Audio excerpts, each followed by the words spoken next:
Hey, what up, family? It's Joe Mill here, back with Killer Miller Q, and today we got a special cook. I'm pulling out the old Weber kettle grill. I'm firing up some charcoal. We're gonna be testing out some more of Snake River Farms pork. I got a beautiful Tomahawk pork chop. We're gonna compare that to something that I'm getting locally from my butcher. This will be good. You're about to see a smoked peach habanero pork chop. Come on now, let's go.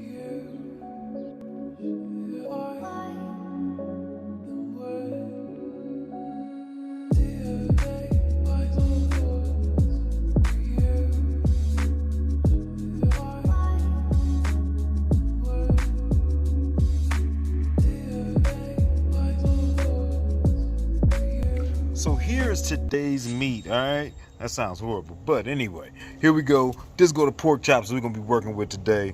More or less, I got almost the same thing. Now, as you see here, I got the beautiful Snake River Farms Tomahawk pork chop.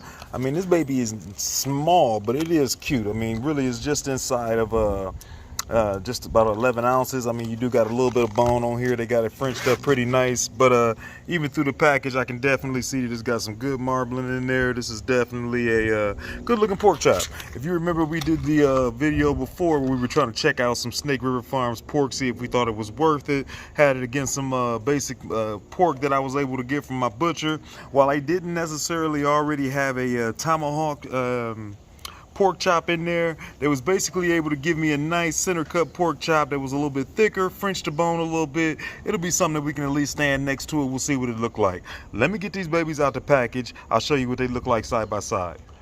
Up close and personal, we got them out the package. This is the one that I got from the local butcher there in Chandler. I give him a shout out, Allison over there with Butcher Block Meats. She looked out for me, hooked this up for me. Appreciate you. That's about a 1 pound thick pork chop, so it's got a little thickness on there compared to this one here. Definitely a little bit smaller. The first thing right off the bat, you notice there's definitely some more striation, even though we do got some good striation in there. From the one that came from Snake River Farms. This is the Tomahawk ribeye, and like I said, it is not as big. This is only about 11 ounces compared to about 1 pound. So what, 16 ounces, a little over 16 ounces versus the 11 ouncer. Now here's the big difference, and I forget exactly how much I paid for that. However, while it wasn't super expensive compared to their beef, it is not cheap. This was only $6.81. So needless to say, it's way cheaper comparatively. Similar type product, not to say it's a tomahawk. You see a little bit of the extended bone, and this is more of that choice piece. And this one right here though, I sure ain't mad at, and I definitely like a thick cut pork chop. So we're gonna get a chance to see what it looks like against another one of my local butchers. Just something I can get a hold of. $6 versus something that's probably costing almost 3 times as much. And then the other thing, the reason we had to get this done was one pork chop was not going to be enough, so you already know we at least got to make out of his and a hers, and we'll be able to do something. Let me get this Weber fired up, and we'll get this thing seasoned up with a little bit of this Kinder's Santa Maria rub. This is a good rub. I mean, you can use it on a lot of different things. I've had this before on chicken. Obviously, instantly when I saw it, I was thinking I'm going to grab this one for tri-tip, but once you taste it, you can get away with this on anything. It's real smooth. It's not going to hurt nothing too bad, and we got a great, beautiful sauce is going to come on there on the back end, so I wanted to go ahead and go with something that wasn't going to be too abrasive. So let me get this, no binder. We're going front and back with a little bit of this Kinder's, and I'm going to get this grill up to temp. Alright, simply beautiful, if you know what I'm really talking about over here. Went a little heavier on the thick cut one. Definitely want to always make sure I get my fat side, both sides, everything. I even like to make sure I get my bone side just to keep everything nice, even, and pretty. But didn't want to go too heavy. It's not that big of a cut of meat. And overall, I just want to make sure I don't over salt them. And like I said, we got a beautiful sauce coming on the back end. So this is just that first layer of flavor. So I'm going to let these hang out now, and I can get back to that. So while those coals are coming up to temp, we're going to real quickly talk about this whole setup that we're going to do here on this Weber. I don't always go over this stuff, but sometimes, who knows, somebody might have caught a video and didn't catch some of the ones before. So real quick, first and foremost, no matter what I'm cooking on, I always believe in starting with a clean grill. So that I didn't even do nothing special to this grill other than just kind of like quickly scrape out the grate or whatever. But this is more or less how I leave it. Everything's ready to rock. All I'm going to be doing is we're going to set this baby up for indirect grilling. We'll more or less indirect cook these pork chops. We'll end up getting a reverse sear on them on the back end. So I'm gonna end up putting the majority of my coals on one side. I got my vents pretty much at the bottom. I like keeping those almost completely open just because I like my fire to get a whole lot of air. I regulate most of my temperature more or less from here, so I'm probably gonna be end up bringing these down to about there to cook on. I won't worry too much on the actual temperature on these pork chops because they'll take a little bit of time. But at the end of the day, if I really want to dial that in, I'd probably bring out my other thermometer out here and get that onto the grate, and then I'd be able to know this isn't the hugest Weber, but it does the job. I have no problem cooking whatever I want on here. May get a brisket on this thing sometime soon. One thing that I did learn though is, first and foremost, is if you don't want too much heat, especially on a smaller grill, you don't need that many coals. So literally I got less than a half of a chimney full, and I got a decent sized chimney of a charcoal that's going to be going in here. I easily will say we'll be at around 300 or so cooking. I got a small chunk of some mesquite wood that we'll be throwing in, and that's where we're going to get our flavoring from. All right, we got us a nice smoky mess. I got these coals brought out. I didn't want to necessarily take them to the point where they were all completely white, or if I get that full flame coming out the top, because that's another thing where I know I'll be ridiculously hot and blazing. But I got enough of them that's nice and white, and I got some that's still coming. I got my nice little chunk of this mesquite wood. Went with the mesquite because it's more of a stronger wood. This won't be that long of a cook, so this will be something where I can give me a little bit of that wood flavor in there. The other reason I also didn't want to get these all the way done in white was I need time for this grill to come up to temp and for this fire to really get nice and comfortable. So I'm gonna throw this wood chunk on there, get my grate back on here, close this thing up, and just let it start marinating for this first 10-15 minutes, and we'll come back and we'll check it out. All right, man, we ready to rock and roll. You can already smell that mesquite kicking in. These coals ain't nothing like good old charcoal. These babies had time to sweat out. They looking nice and pretty. I got more or less kind of the bone side a little bit more towards the fire. Got my Thermopro sticking in the fat side, kind of going through so it's hitting more or less dead center. You want to keep it away from that bone and try to go into the thickest part, but we'll be able to kind of monitor the temps. Game plan is we're going, you know, back in the day you would have took these babies up to like chicken, like 165. These will be going up to about 140. We're shooting for around an internal temperature of about 145, and I know we'll be great. So I'll take it to about 140. We'll get them off of here. I'll make sure we get it nice and hot so we can get us a quick little bit of a sear. We'll get some sauce on there, let them rest. Should be candy. I bring you back. So we only 23 minutes in, but this is gonna be a short, quick cook. Neither one of these are that big. I always learn I gotta be a little nicer when I come to yank these babies up off of here. I'm so used to grabbing on that Lone Star handle, man. I pull this thing out of here and all the ash is right with it. I want to get us a rotate, as I noticed this one here is cooking kind of fast. Maybe it might be a little warmer down at this corner, but keep in mind, this is 1 pound versus 11 ounces. So we're gonna give them a little rotate, and then we'll let it kind of finish up.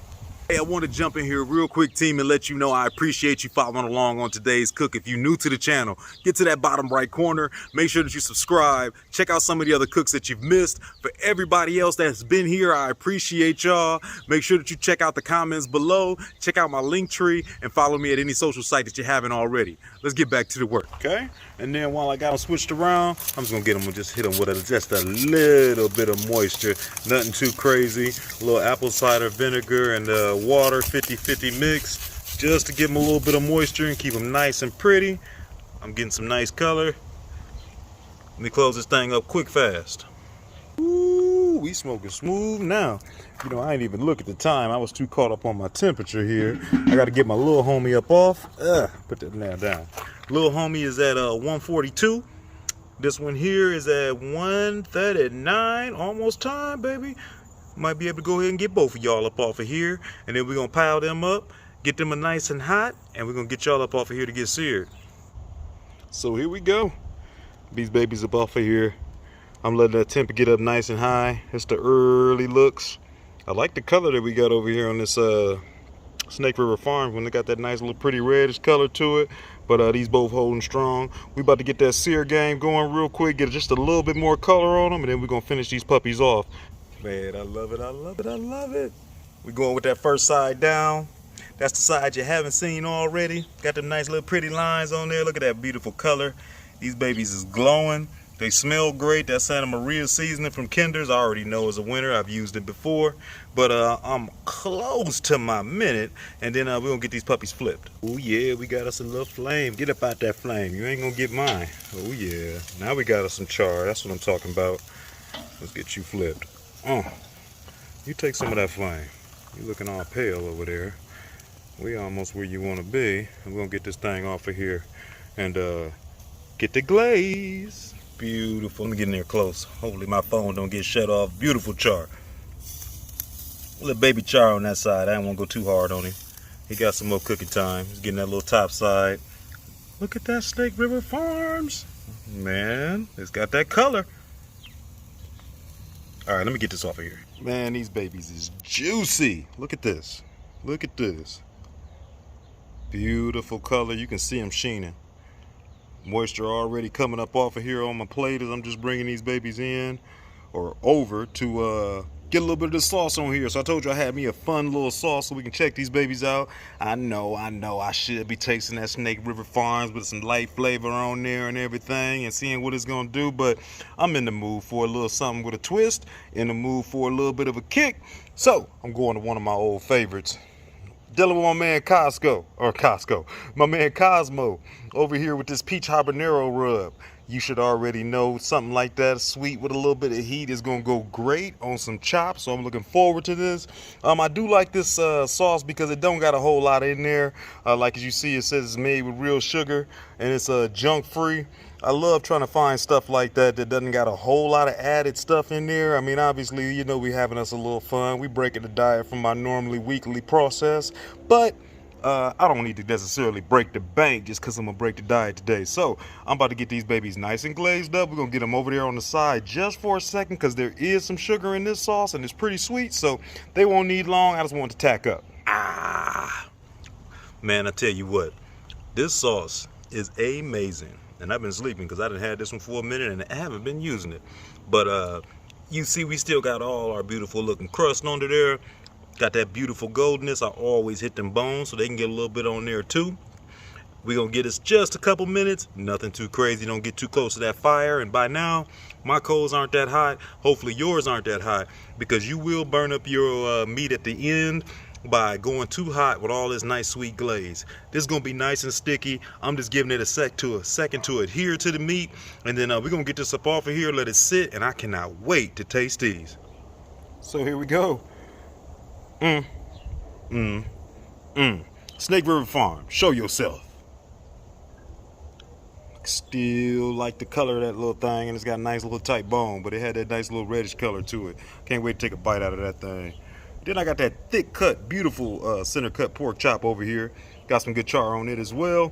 One thing, that's why I always wait a little bit and make sure you don't get too happy with the spritz game. Make sure you set that bark a little bit, let that seasoning go ahead and rest into that meat. And that's why we didn't have to worry about that too much, even though I was a little careful when I was painting these babies down. Like I said, always get the bone, but here we go. Back to back, thick baby. Big shout out again to Allison over there at Butcher Block Meats out in Chandler. That's where I got this steak here, or I'm sorry, this pork chop here. And then always shout out to old Snake River Farms, man. They do it right, and they do got some beautiful quality. You saw the overall marbling and everything on there.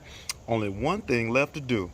I thought about being real pretty with this and just going ahead and bringing out my knife, but now part of me is like, dude, I just want to grab this kind of caveman bite on it.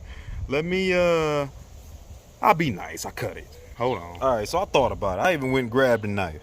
That's not fair. I put in too much good old-fashioned work. I deserve to be able to bite this. I'm sure wifey not gonna like it, but I'll make sure I trim it off so she'll never even notice. Let's grab this baby caveman style, shall we? I'm going straight into this old Snake River Farms. Let me get this baby in the light for you, just like candy. A little drip drip, nice and sticky with this sauce. Oh my God, I'm mouth watering. Can y'all see the juice? Wow.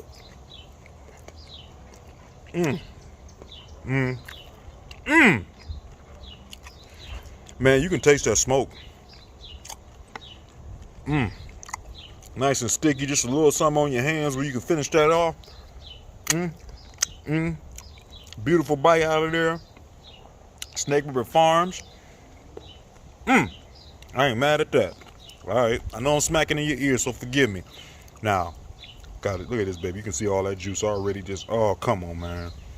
Please tell me y'all can see that right there in the corner by that bone. Just, Look at that. Juicy. Juicy. Beautiful color. Let me get a bite of this one now. Thick Daddy. Oh, I ain't right for that. Hey, you know what? Instantly, I'm going to tell you something. After I swallow a little bit, it might just be because I love a lot of meat, man. I ain't gonna lie to you. You should already know by now if you've been following me. I'm a country boy to my heart and soul, raised in the city. I like to eat. Hey, that thick one, that tasted better. Flavors were both good, both way around. But I feel like the thicker one was a little more juicy. Now again, that's probably because it's thicker. So I will give Snake River Farms a little bit of love on that. It's probably because it's more juicy. It's probably because it's much bigger. Like I said, this is a 1 pound pork chop versus you looking at 11 ounces over here. Both of them got bone in. Both of them roughly got around the same size bone. And you can just see the height difference in those babies right there. But let me tell you, that's the one I want to eat. That's the one. Wifey getting that. Let me flip it around. I'm gonna taste a couple more pieces. I cut it in half too. I'll let you see that. Man. And then Finger licking. whoo, that's sauce. All right, so as you can see, I went ahead and basically just cut my bite off of there so wifey don't get too mad at me. And I get me a couple more pieces before I run out of here to this soccer practice with my little baby. But look how white and juicy that is. Can you see that? I mean, just as tender as you want it to be. I'm not usually all about let's squeeze. Oh, come on now. Just as tender as it want to be. Now, I don't know if I can get away with that one on this one. Definitely was still looking good. Let's give it a little squeeze and see if we can get something up out of there. Definitely got a lot of moisture. I did get some drips up out of there. Okay.